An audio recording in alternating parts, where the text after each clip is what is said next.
नमस्कार दोस्तों।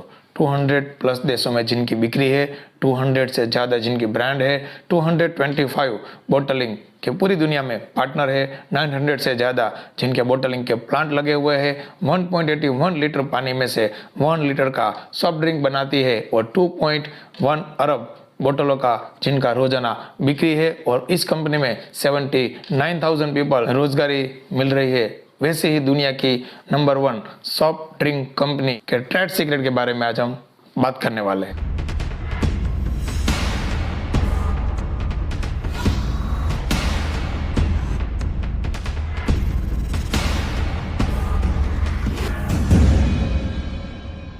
दुनिया की नंबर 1 सॉफ्ट ड्रिंक कंपनी यानी कि कोका कोला, जो पिछले 136 सालों से एक ही फॉर्मूला के साथ काम कर रही है।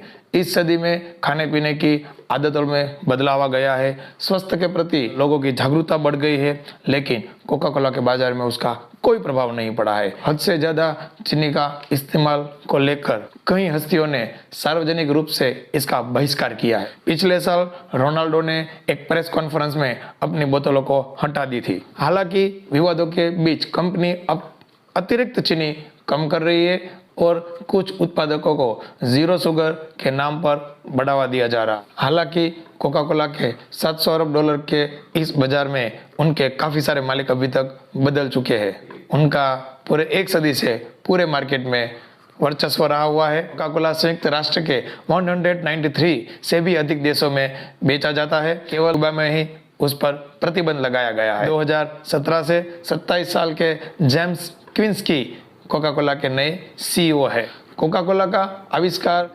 1986 में हुआ था। फार्मासिस्ट पेम्पटन ने अपने लैब में एक तरल पदार्थ तैयार किया था जिसमें सोडा वाटर मिलाया गया था। उपस्थित कुछ लोगों ने स्वाद चखा, यह नया पेय सभी को पसंद आ गया, इसलिए उसने इसे बेचना शुरू कर दिया। उनकी शुरुआती कीमत रखी गई थी 5 सेंट। जैन के सहयोगी फ्रैंक रॉबिन्सन ने इसका नाम कोका कोला रखा था। तब से लेकर आज तक इसे कोका कोला के नाम से ही जाना जाता है। जोहन ने 1988 में व्यवसायी ऐसा ग्रीक्स कैंडलर को कोक का गुप्त सूत्र बेचा था। ऐसा ने इसकी ब्रांडिंग की और फिर 1892 में कोका कंपनी की स्थापना की गई। 3 दशक के बाद अर्नेस्ट वुडरूफ के नेतृत्व में व्यवसायिकों के एक समूह ने कंपनी को $25 मिलियन में खरीद लिया और इस कंपनी को न्यूयॉर्क स्टॉक एक्सचेंज में रजिस्टर कर दिया गया। अर्नेस्ट के बेटे रॉबर्ट वुडरूफ 1985 तक लगभग 62 वर्ष तक कंपनी के अध्यक्ष रहे। यह कंपनी एक सिरप बनाती है और पूरे दुनिया में टेस्ट सेम ही रहता है। कोका कोला 200 से ज्यादा सॉफ्ट ड्रिंक के लिए केवल सांद्र और सिरप का उत्पादन करता है। एक सांद्र का अर्थ है एक केंद्रित गाढ़ा तरल। कोका कोला का यह सांद्र और सिरप एक रहस्य है।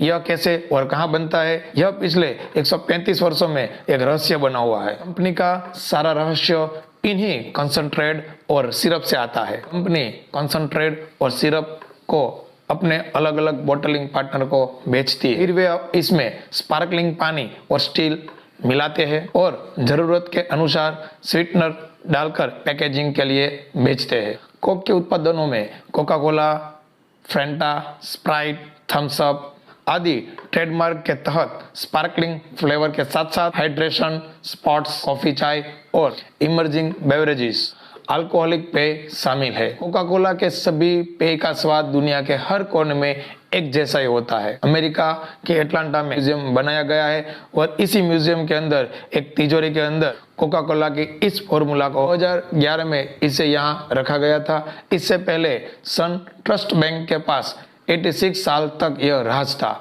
जिसके बदले में उसे 48.3 मिलियन का शेयर दिया गया। हर साल इस म्यूजियम को देखने के लिए हजारों की भीड़ लगी रहती। प्रोडक्ट से लेकर ब्रांडिंग और मार्केटिंग में इस कंपनी में काफी सारे विवाद जुड़े हुए। कोकीन मिलाने के विवाद से भी यह कंपनी जुड़ी हुई थी। प्लास्टिक के प्रदूषण फैलाने में कोका कोला दुनिया भर में नंबर 1 है। इसके उत्पादन में पानी की बर्बादी को लेकर भी विवाद रहा है। केरल में कोका का बोटलिंग प्लांट मार्च 2004 में पानी की क्षति और घटते जल स्तर का हवाला देते हुए बंद कर दिया गया था। उसके बाद केरल उच्च न्यायालय ने इस मुकदमे को खारिज कर दिया। कोका कोला की वार्षिक रिपोर्ट के अनुसार पेय बनाने के लिए अब 1.8 लीटर पानी का उपयोग किया जाता है और पानी की बर्बादी 2010 की तुलना में 20% कम हो गई है। इसके अलावा स्प्राइट की हरी रंग की बोतलों को खत्म करने का फैसला किया गया है। धन्यवाद दोस्तों।